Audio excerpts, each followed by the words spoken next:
Ready to have a little fun? Here's the deal. Simple and easy. I'm going to share my screen. I'm going to jump into the College Board test number 5, and we're going to kick the crap out of it right now. Here goes. So simple. I'm going to resume test 5 at the beginning of the math section. And I'm going to open up the calculator because it's the Desmos Calculator, and I'm ready to crush it. And that's it. So in a nice calm way, in the 35 minutes I have right now, I'm just going to use this calculator and see how many of these questions can I do using the calculator with no rush and no worry, and just see how this goes. So nice and chill, reggae music in the background. Let's just crush it. So here we go. The veterinarian recommends each day a certain rabbit should eat 25 calories per pound of the rabbit's weight, plus an additional 11 calories. For right now, I'm going to go ahead and say that the rabbit weighs 2 pounds, and that it's 25 calories per pound, plus another 11 calories. I'm looking for an answer that's 61 when the rabbit weighs 2 pounds. So I can stick 2 in here, and I can either do it. 25 times 2 is 50. I know that's not it. 36 times 2. It's a pretty straightforward question, but all good regardless. You can see if you look closely that this is indeed D. We're good. Let's keep rolling. So here we go. Number 2. The camera's used for underwater ocean research. Cameras have a depth of 39 fathoms. And we want to know what the depth is in feet, and 1 fathom equals 6 feet. So if this is 39 fathoms over 1, I could go ahead and multiply this by 6 feet over 1 fathom. Because if you think about that, 6 over 1 is 1 whole. It makes sense. There are 234 feet in 39 fathoms. Makes sense, there's 6 feet per fathom times 39, but multiplying by 1 whole, something always equals itself no matter what. If I had 1/2, it's 0.5. If I multiply that by 1 whole in the form of 7 over 7, it still equals 1/2. So the idea is that 6 feet over 1 fathom is 1 whole. Just saying. Let's see if we can get, not yet, I was going to say, let's see if we can get more complicated. This question has x and 145 being vertical angles. So therefore, they're the same measure. So we know that x is indeed 145. Pretty chill. All right, starting to get a little more into it. I like it. So in this case, there we go, just making everything a little bigger because I can. I've got a function. F of x equals 14 plus 4x. So anytime they give you a question like this, whatever this 58 is, it's either x or it's y. That's it. So the function f is the total cost. This is the total cost. And so pretending an arcade when X games are played, how many games, that's X, are played. So we want to know what value of X gives us a Y value of 58. So I'm going to go Y equals 58. I'm going to zoom out. I'm going to click on the gray dot where they cross. You can see it. Giddy up. The answer is definitely 11. 11 is the value of X. That makes Y 58. That's it. Just chilling. That's it. Nothing more. Just doing our thing. So in this case, they give me a single equation. Typically, if they give me one big full equation, I start out by going like this. Put the entire thing in just to see if I get a vertical line. And if on that vertical line, there's a gray dot at the x-intercept. If there is, Desmos is so powerful that it tried to just graph this thing. And it's x equals 1. So it solved it for us because it was so powerful. It just tried to do it. We're looking for x minus 7. X is 1. 1 minus 7. Giddy up. The answer is -6. Just rolling. No big deal. I'll go like this. Make it a little bigger. The amount of Hannah's bill for food was $50. And it gave a tip of 20% of the amount of the bill. Cool. So watch this. I'm going to type in 20, and then I'm literally going to do Shift 5 and have percent show up. So on my keyboard, the percent sign's above the 5. It automatically puts the of in there. I then go like this, and the answer is 10. 20% of 50. That's it. That's all we're looking for. Boom. All right, make it a little bit smaller. This question here is telling us that we have all these nests, and each nest has a certain amount of eggs in it. It says the 6th nest with 121 eggs is added to create a new data set. which is line correctly compares the means of the two data sets. So the first thing right off the bat, which is just awesome, is that Desmos actually will calculate mean for you. So you can see that I'm just putting this stuff in as I go. No big deal. I'm not really thinking. I'm just putting everything in. I typed in mean and that was it.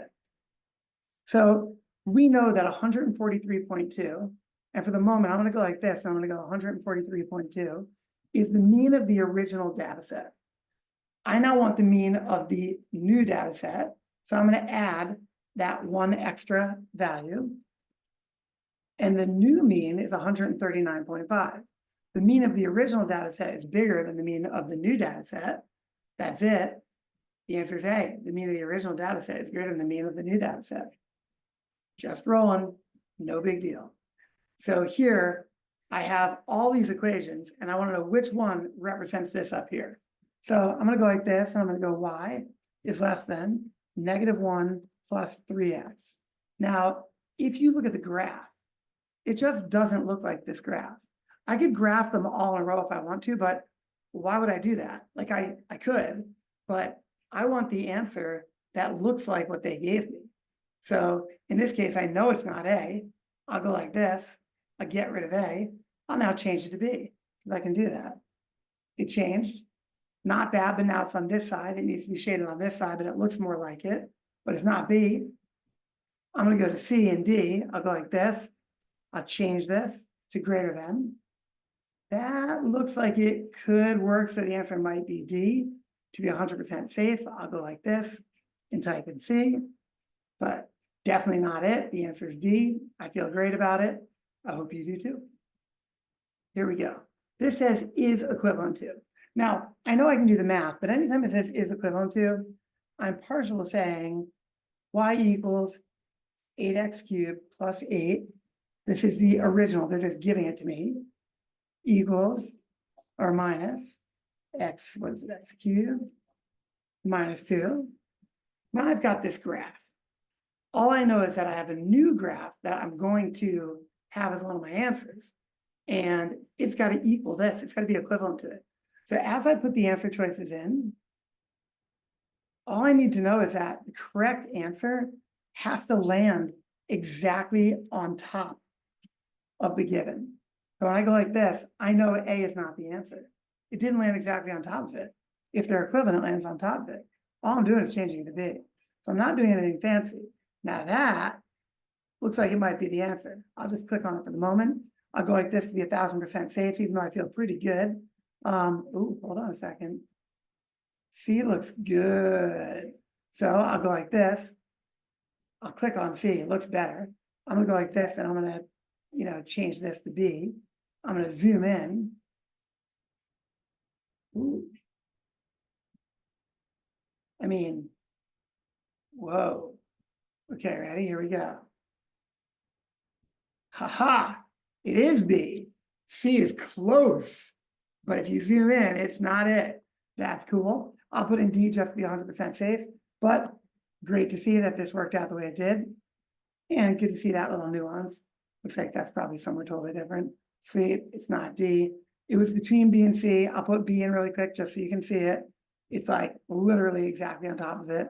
If you were really confused, you could go like this, make a table, and then see that you have all these data points. And then if you wanted to, you could actually make a table with the other one also. And if they have the same exact data points, then you know that they are the exact same. So that's kind of cool. Just interesting for you to see that. Either way, the answer is definitely B, so that's pretty cool. I'll go like this. I'll just jump to the next question. I know we're being timed, but as you'll notice, I'm not really so concerned. This is pretty cool what I'm about to do. I'm going to create a table. I'm going to put in 0 and 9. It's a very pro move that I'm about to do. And when I create this in particular, I'm going to now create a line of best fit. I'm going to hit Y subscript 1 by pushing Y and touching the 1. And it's going to access those two data points. Then instead of an equal sign, I'm going to go ahead and I'm going to make a tilde. The tilde is almost equal. I don't know what's in front of the X, so I'll make it an A. Then I'll go X subscript 1. And then I'll go plus. And over here, I don't know what that is, so I'll make it B. But notice how the line of best fit tells me what A and B are. A is 8, B is 9. That is just cool.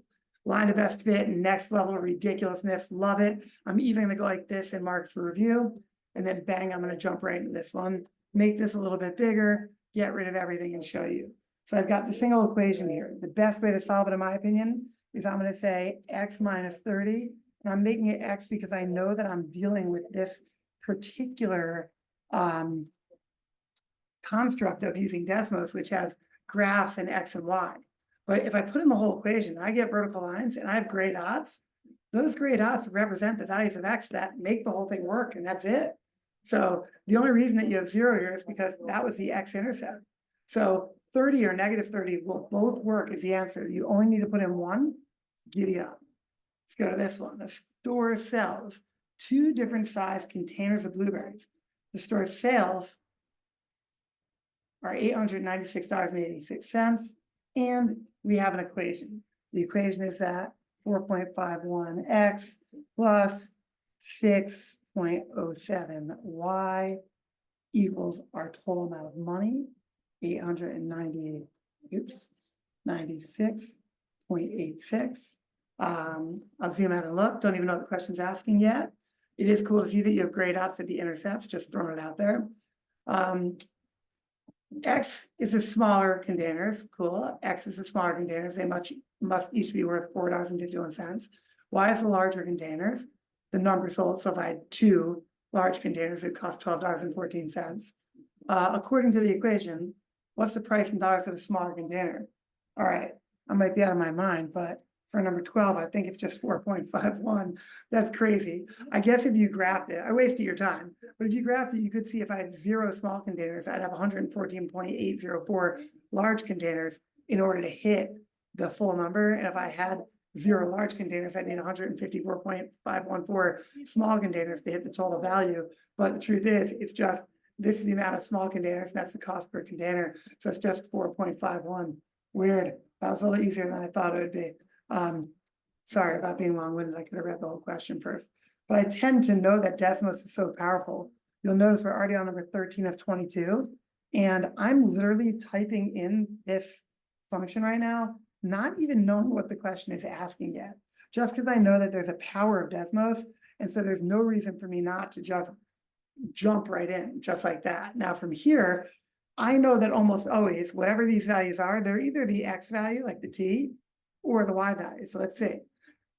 The function f models the intensity of an X-ray beam in number of particles in the X-ray beam, t millimeters below the surface. So t is the amount of millimeters below the surface. According to the model, what is the estimated number of particles? So they want what is y, so these are all y, when it's at the surface.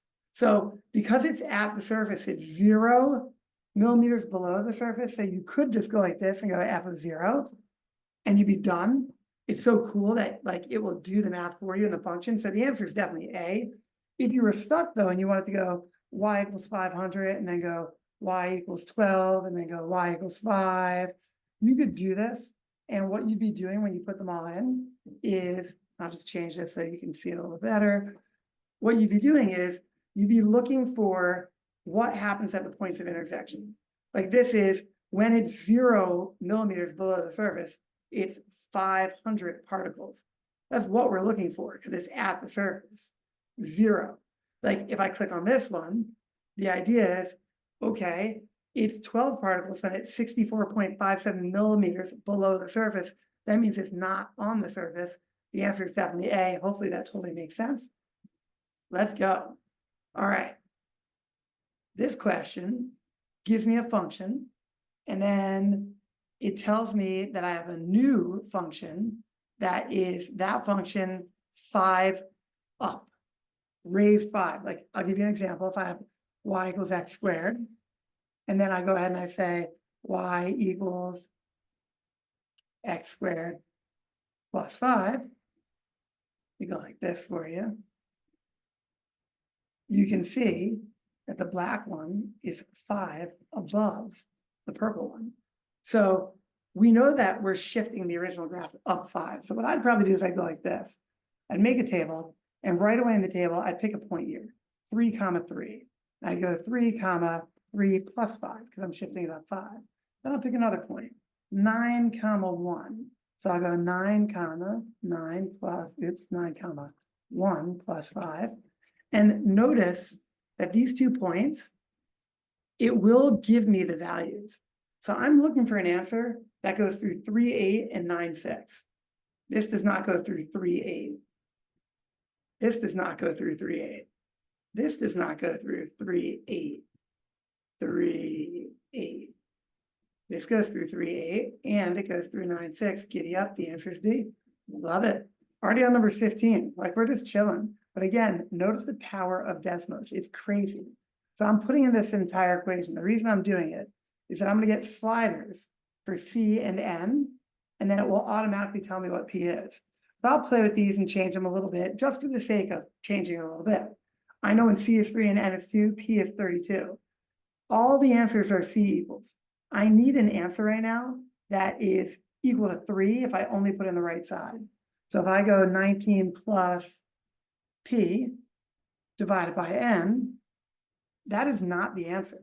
I'm looking for 3. It's just not the answer. So I'll go like this. I'll change it to B. That is not the answer. It doesn't give me 3. I'll go to the next one. 19 plus P, P over N. That is not the answer either. Let's see if I do minus. Giddy up, it gave me 3. D is the answer. Hopefully you feel great about it. That's awesome. This is kind of an is equivalent type of question, but a little bit fancier. Either way, pretty cool. All right, let me go like this. All right. The length of the edge of a box is 29 inches. Each side of the box is in the shape of a square. Awesome. That means all the edges are 29. The box does not have a lid. Cool, so it's got 5 sides instead of 6. What's the exterior surface area? Sweet. The surface area of one side is literally 29 squared because it's just 29 times 29. That's it. You know, nothing fancy. And then from there, if that's the area of one side, but I want the surface area of 5 sides because I'm not including the lid, I'll just multiply it by 5. So the answer to this question is 4205. Pretty cool. All right, number 17. I have a single equation. So what I'll start by doing right off the bat, I'm going to go like this, and I'm going to click here. Oh, hold on, just wanted you to see it. I have it behind another monitor, but I'm going to go bang. That is my absolute value. And then I'm going to go like this, and I'll just put in x minus 9. And then I'll say plus 45 equals 63. Now, what's cool about that is automatically it's going to try to graph vertical lines, but sometimes you don't get the gray dots. You could zoom in, no problem, and find out that 27 is most likely one of the 2 answers. So that's pretty cool. Now I'm looking for the sum, right? So I'd have to do 27 plus something. So I'll go down here and do like 27 plus. Now, I'll get rid of 27 over here for the moment. If I go over and I look for the other one, because my goal right now, I can just zoom out and then zoom back in. But my goal right now is I want to figure out what the 2 answers are. This looks like it's definitely at -9, but I can't be 1000% sure. So 18 may very well be the answer, but the best way to know for sure if it's the answer is if you don't get the gray dots when you put in the entire equation, then make y equal the left side and y equal the right side. So I'm going to go like this. I'm just going to go y equals, that's the left side. Then I'm going to go y equals the right side, 63. Could have zoomed out so you could have seen them both. But the idea here is that the gray dots where they cross each other to guarantee that those are the values of x that make y the same. We don't really care that y is 63, but we want the 2 values of x that make both sides of the equation equal 63. Sure enough, -9 and 27 are the answer. So -9 plus 27 is 18, and we're good. Took the long way, but that's okay. Let me go like this. We still have 15 minutes left, and we're on number 18. And all I'm doing is chilling. I'm not trying to be in a rush. I'm going to put tangent in by clicking on functions here and clicking on tangent. Then I'm going to put in 92 pi. I'll grab pi right there from behind that monitor. And I'll say over 3. And then to be sure, because this is definitely not in degrees, I'm going to click on the wrench. I'm going to make sure I'm in radians and not degrees. If I'm in degrees, I get a different answer. But sure enough, the answer is -1.732. I'm going to go like this, and I'm just going to put in each answer choice like this and see which one matches. Now, I got lucky. A is definitely the answer. You can see it right away. There's no way that this divided by 3 would equal it. That wouldn't make any sense. There's no way that doing it positive would equal it either. And sure enough, if I get rid of it and I say D, that's the positive version. So the answer is definitely A. Cool. Love that. All right. 19. So this question here is a fancy is equivalent to, and it has no X's and Y's. So because it has no X's and Y's, all I'm going to do is go like this. 42A divided by K plus 42AK. And then I'm going to let myself have fire for A and K. I'll give them random values for the moment. I'm doing 2 and 3 just so it's not like basic and all ones, because dividing by 1 and multiplying by 1 equal the same thing. But I'm looking for 280. Literally, whichever answer gives me 280 now that I've defined A and K is the answer, and that's it. So I'm going to go 84A divided by K. That is not 280. So I know for sure that this is not the answer. So now I'll go boom, and I'll add K squared up top here. That is not the answer. Cool. I'm going to go like this and change this now to 42. And it's going to be A times K plus 1 over K. Not the answer as well. Let's hope if I make this squared, it is. Boom. The answer is indeed D. Let's go. All right. Number 20. First of all, it's pretty cool that in Desmos, you can immediately just plug in an entire circle equation without isolating Y, which is pretty cool all by itself because, you know, most of the time you have to isolate Y when you're trying to like graph something on your graphing calculator in school. But here I have the circle just like that. Now they say the point A comma B, X comma Y, the point A comma B lies on the circle somewhere. Which of the following is a possible value for the X value of that point for A? So I'm definitely going to go like this and go X equals negative 16, then X equals negative 14, then X equals 11, and then X equals 19.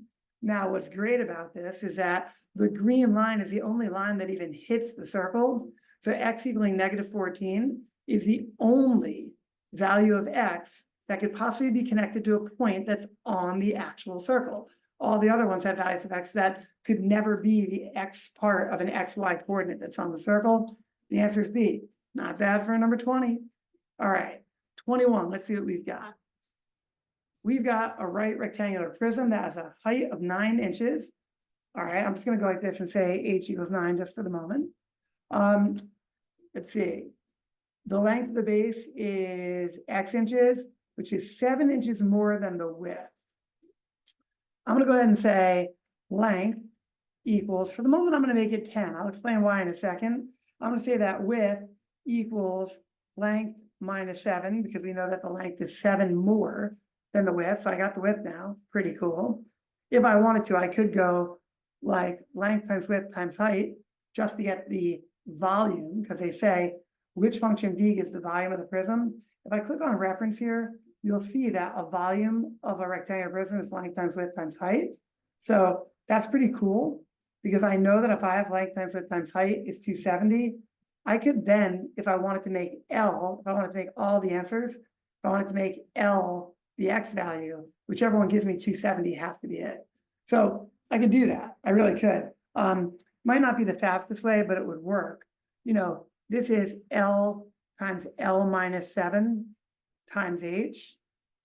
So L times L minus 7 times H, because H is 9.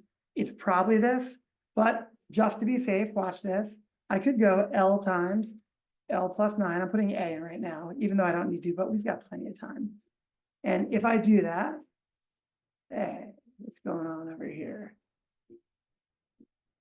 Oh, I put X in. Shame on me. When I put L in, that definitely does not give me 270 for answer choice A. So if I go to answer choice B, I'll just go like this and turn it into a minus. Also doesn't give me 270. I'll go to answer choice C, plus, go like this, make this 9L. Does not give me 270. Let me go like this. It's pretty cool. So the answer is D. Just throwing it out there. Hopefully this totally makes sense in every way. 22 out of 22, 10 minutes left, chilling and feeling good. first thing I'm gonna do right off the bat is I'm gonna say f of x equals a times the square root of x plus b. I will let a and b be sliders, and then I'm gonna look to see what I have going on here. This graph has to pass through negative 24, 0. So I'm gonna go negative 24, comma 0. And I'm gonna go ahead and I'm gonna label it because I need it to hit that point. I also know that f of 24 has to equal something negative. So now I'm just gonna play with a and b a little bit. All right, I got negative. I didn't mean to. I was just going like that. I got negative. I'm gonna go like this. Ah, interesting. I have to go further to the right, so I'm gonna make this bigger. I'll just go to 50 for the moment, and I'll hit play, and then I'll play with it, and I'll watch it. I got pretty close there. It looks like it makes sense that b is 24, and it's 24. I could zoom in to be safe, but looks like we're gonna be just fine. This is negative. In the moment, I'm pretty much done doing everything. So now what I need to know is what must be true.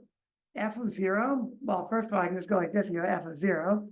And because f of 0 is negative 3, we know that it's neither one of these, so they're both gone. So now I'm just evaluating, is a bigger than b or is a less than b? In this case, a is definitely less than b. I'm done.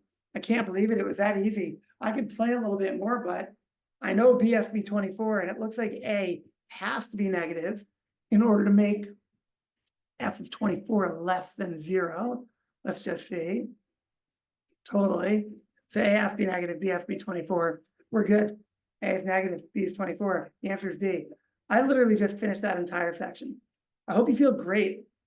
I hope this is easy and fluid and you feel really, really good about it. We just aced that. Giddy up, let's go. I'm gonna go like this. I'm gonna finish the whole section. I'm all pumped up. I used Desmos for pretty much everything. Did it in record time. Didn't seem like I was in a rush. Chilling, little reggae in the background. I'm gonna hit next, and when it starts the next module, what I'm gonna do is I'm just gonna pause it. And the reason I'm gonna pause it is because I'll come back another time and I'll crush the harder second module for you. That's it. So I'm gonna go up here and I'll go more and I'll go to save and exit. For right now, I'm just gonna wish you a good day. I hope this made sense. I hope you feel good about it. Let's go. I mean, come on now. Like, if you learned something, come back, check out a few more videos. Hope you have a good one.